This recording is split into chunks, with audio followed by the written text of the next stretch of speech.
Hello everybody, it's Jen. Welcome back. It's 2024. That is such a big number. I was born in 1970, so 2024 feels like just a lot. But the year is off to a very slow start for me here.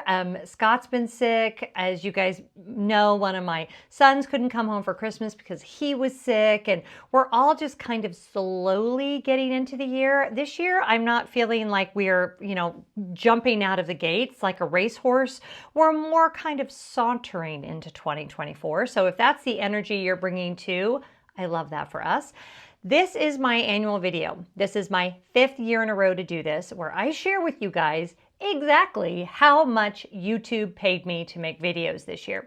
If you are watching my channel for the very, very first time, because you clicked on this because you were curious, the way that I present this material is I don't share all of my earnings with my business, but I am primarily a YouTube creator, and YouTube AdSense is around 40% of my overall income. So I like to share exactly what I get paid, and I always either get comments like, that's way more than I thought, or wow, that's way less than I thought. But I think transparency is really important when it comes to YouTube. I think I appreciate it in creators that I follow, and I hope that you guys appreciate it.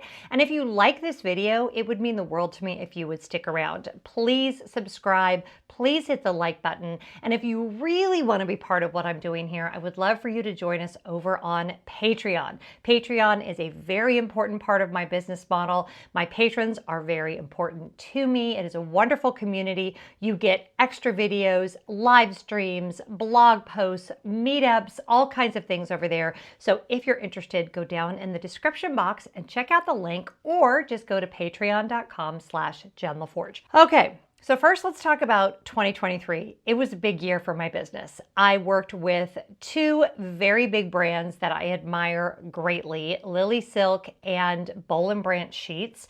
Both of those partnerships went really well. I actually worked with Lily Silk twice. This was kind of my first foray into working with brands, and it was not without its challenges. There's a lot of back and forth. There's a lot involved, but it did work out great. I was very happy with the experience. I have a few rules for myself when it comes with doing either affiliate partnerships or doing actual sponsored videos with brands. I'm going to talk about that as I get into the end of the video, but yeah, it was a good experience. I don't intend to do that all the time, but if it's a brand that I really love and admire and already use, and it's a good fit, I feel much more confident now going into that, kind of what the expectations are and deadlines and paperwork and contracts. Oh my gosh, the whole contract thing. I made a couple mistakes along the way that I am absolutely going to learn from. And yeah, overall, it was a really, really positive experience. But I know that's not maybe why you're here. I don't know. Maybe you enjoy hearing that. But let's go to YouTube and let's look at my analytics for the year. Now, I have already taken a little bit of a peek at these numbers. I did, in 2023, regularly post to 2 YouTube channels. The channel you're watching on, Joyful Living with Jen Lefforge, and my other channel, Jen Lefforge, which although still exists and all the videos are still there for you to enjoy, I will no longer be posting content to. All of my content, my travel content, my home content, all of my home vlogs, my tips and tricks videos, Swedish death cleaning, organization, I don't know, fashion, all of those things are all going to be here on Joyful Living. So you're in the right place. Double check that you're subscribed, because some of you that came over from Jen Lefforge are seeing this because it was suggested to you, but you might not even be subscribed to this channel. So go ahead and check real quick and make sure that you're actually subscribed. Got it? Okay, perfect. All right, so let's do the Jen Lefforge channel first, since that is the channel that is sadly no longer, but actually did better of the 2 channels. And I know that seems counterintuitive that I canceled a channel that was more lucrative, but it was just the right call for me for a variety of reasons. I did a whole video about that over on that channel. If you want to go take a look, I'll put a link to it right here. So let's go to my analytics for 2023. And what I am learning from this lovely page that YouTube puts together for me is that I got 1.3 million views on Jen Lefforge. I had 172,000 hours of watch time. That's kind of mind-boggling.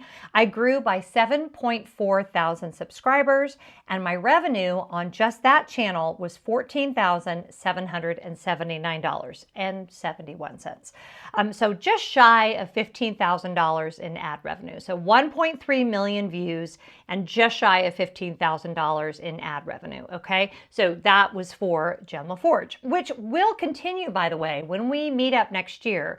I will still have numbers from that channel because I have many videos over there, like my Japan series, the Greek series, my Disney Vacation Club content that continues to get views each and every day. So those videos will continue to make money for me, which is kind of the dream, right, with YouTube, that you have enough evergreen content that even when you're not uploading regularly, you're still making money. I mean, you know, that's a win-win.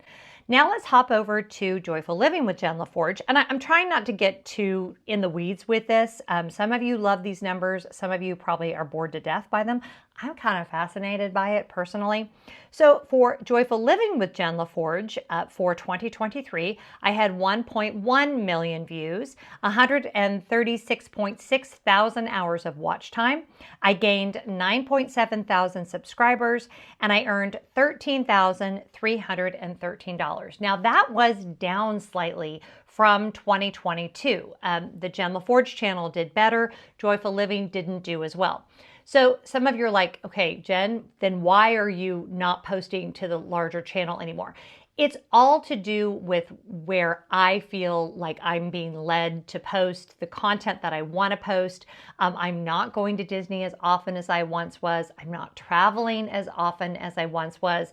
And it just makes sense for everything to live here on Joyful Living. If anything, it was more of like a gut decision for me. I definitely did my research. I chatted with my team about it, which is my husband and Annalise, my virtual assistant.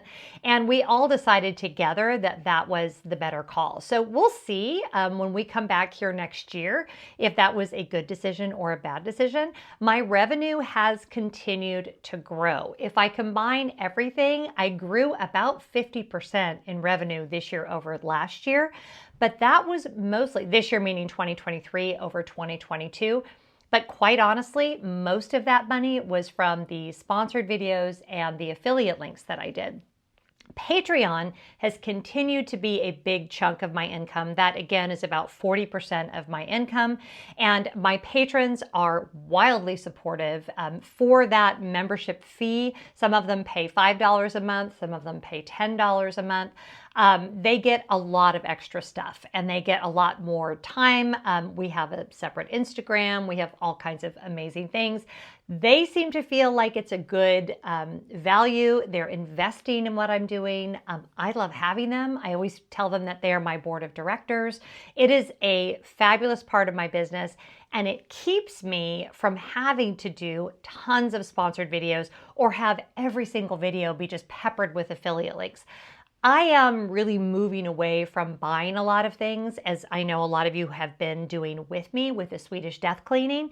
So as I've done that, it's been kind of different in that I haven't been doing nearly as much affiliate marketing because frankly, I'm just not buying stuff. So, you know, we'll talk more about that in just a second because I want to give you guys kind of like my guidelines for how I choose how I'm going to do affiliate marketing and all that kind of stuff. So this is my 6th year on YouTube. My 6th year anniversary is coming up, I think in March was my very first video. And YouTube has changed so much. Consumer habits have changed so much. I've seen, you know, the rise and now I kind of feel like the fall of really short form content. It's so funny to me because like Reels and TikTok, and for the longest time it was like, you know, be under 10 seconds. I never was good at that. Long form content is where I feel like I'm, I don't know, best suited. And now that it's kind of turning the tide, and everything I'm hearing is saying that long form content is kind of the direction that things are growing right now, which is so ironic because that's where I started. And then everyone said, no, it's going to be short form content. And then everyone said, no, it's going to be short-ish form content. So we're going to go from 6 or 7 seconds to more like 30 seconds. And now we're seeing TikToks that are 2 minutes long, and it's kind of creeping up there, and who knows? All I know is what I feel called to do. And I know that sounds ridiculous because you're like, it sounds a little lofty, doesn't it? To say that you're called to make YouTube videos. I feel called to communicate and to share and to maybe, I don't know, teach maybe is too high of a word to put on it, but I do feel called to communicate, and I feel called to encourage. YouTube is the place that I feel comfortable doing that. And the thing that I do for my job is I make long form content and share it with you guys. So I was really happy with 2023. I was short of my stretch goal, but I came awfully close. So yeah, overall, it has been a really good year. Now, if we're going to look at actual overall numbers, and I'm not going to show you guys everything, but this is actually my profit and loss sheet from QuickBooks, which my bookkeeper does for me, which of all of the things I spent money on this year, 2 things, Annalise, who's my virtual assistant, and my bookkeeper are the 2 things that were the best investment and helped me to be like the most at peace and the most able to do what I love and not be bogged down with stress over numbers and taxes. And Annalise does the newsletter and Facebook and all of these things. So incredibly helpful. And I'm so, so grateful for my team. But my totals, which might be kind of helpful for you guys because I gave you a lot of numbers. My AdSense income total, so between both channels, was $28,361 and 11 cents. Don't forget the 11 cents. My affiliate marketing income was $14,345. And then you add to that some consulting income. I did about $2,000 in consulting, and then my Patreon. So having all of those things combined really does allow me to make this my job. I'm someone who has been working almost continuously since I was 18 years old. I did take 3 years off when my kids were really little, because as a lot of you have experienced, if you have 3 young kids, paying for childcare and working, you're basically paying the childcare people for you to be able to go to work, and you don't bring anything home. And that was a very challenging period. But I like to have a job. I need to have a job. It's important for me for a lot of different reasons. So if I wasn't doing this, I would absolutely be doing something else. But because of the different legs of my income, this can be my full-time job. So the AdSense income of $28,361, I'll just be really honest, really wouldn't make it worth it for me if I didn't have those other elements in there as well. So let's talk about affiliate marketing for a minute and how I've become a little bit concerned about it. Creators that I follow that I don't watch anymore because I feel like every other sentence they are telling me to buy something. I never want to be that for you all. With Swedish Death Cleaning, which has really changed how I look at things in a lot of regards, and I am going to do a whole separate video about that. I'm just not buying things anymore. And from the beginning, I promised myself and you all that I would never share an affiliate link or do a sponsored video with a brand or work with a brand in any capacity if I wasn't actively engaging with using that brand and that I hadn't initially purchased that brand with my own money. I'll use the example of Lily Silk, who had been reaching out to me for about 3 years. And I saw a couple of other YouTubers do beautiful, unboxings of their clothing. And I really wanted some of their clothes. So I bought my first piece from them. I bought Pre-Loved off of Poshmark, which was a black 100% mulberry silk blouse. Absolutely beautiful. And then I bought a navy blue dress from them that has become, it sounds a little odd to say, but it's my wedding and funeral dress. It is absolutely gorgeous. I love it. It's at the dry cleaner right now, and they better not hurt it. I feel very seriously about this dress. Paid my own money for it, had a great experience. Love the quality, love their sustainability, love the ethics of their brand, all of those kinds of things. So then and only then did I feel comfortable moving into a relationship with them. Same with Boll and Branch sheets. I'd been a customer of theirs for years before I ever worked with them. I have never and will never tell you guys to buy something that I have not purchased myself and loved. So what that means for me as I'm doing this Swedish death cleaning and I'm really paring down, and if you have no idea what that is, you can either Google it or you can go watch my video about it. I'll put a link right here. I'm buying a lot less. So whereas there were months in 2023 where I made $1,000 or more a month in affiliate marketing, this last paycheck from them was $52 because I'm not sharing, because I'm not buying. So on the flip side of that is when I do purchase things that I do love, like I bought these cutting boards I'm going to share with you guys from Williams and Sonoma that are blowing my mind. And I know it's Williams Sonoma. It's not Williams and Sonoma, but you know. So when I do buy something that I feel like is a really good value, and when I say value, that doesn't mean it's inexpensive. That means that it's quality for money, that the money you pay feels commensurate with the product. I will share it with you. I will unabashedly share it with you. I will not apologize for that, both because it helps me, but also because it helps you guys. Like I really am trying these products thinking, I bet they would like this. Let me share it with them. And they're products you might not know about otherwise. So I never apologize for getting paid to do my work. But my promise to you guys is that I will never hawk something that I don't personally believe in. Patreon allows me to do that. So I don't feel like I have to do things just to sell it to you guys so that I can make money and continue to make YouTube videos. So I hope that makes sense. That's more just kind of an overall philosophy about how I run my business.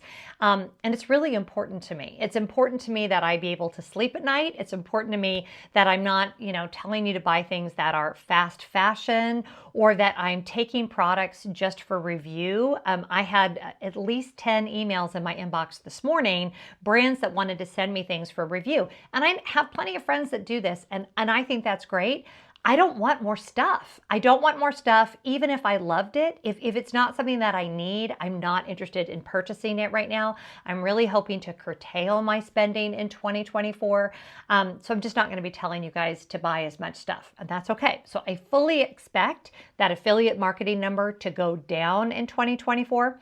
I also fully expect my AdSense revenue to go down in 2024 because I'm going from doing 2 videos a week, usually a travel vlog and then an at-home vlog, to 1 video a week.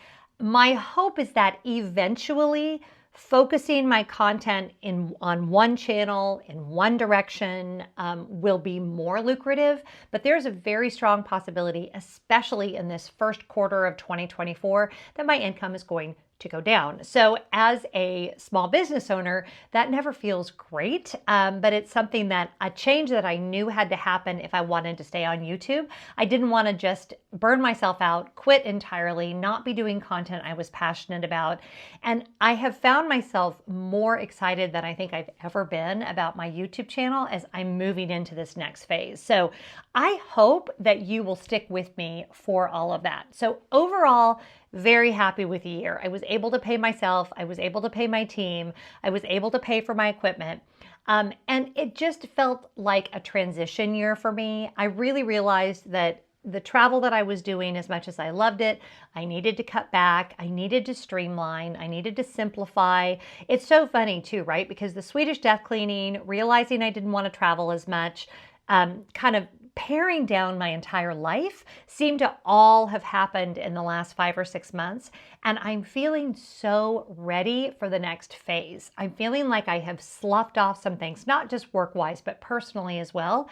And it's making me feel very excited for this next chapter of my life. So that's all I'm going to say about all of that. I am so grateful for each and every one of you. If you have ever watched a video, if you ever liked, commented, engaged with me on Threads or Instagram or Facebook or any of the places. If you've subscribed to the newsletter, I've loved the newsletter this year. I just want you to know that I could not be happier with the audience that has been curated in my spaces. You're just amazing people, and I love being able to share with you each and every week. So lots ahead, lots more about Swedish death cleaning, lots more travel. My first trip, I think, is the first weekend of March. Can't wait to share all that with you. I've got cruises coming up, all kinds of fun things, lots more travel tips and tricks and all the things. And whatever you're doing, I hope you're finding joy. And I'll see you in the next video. Bye. Happy New Year.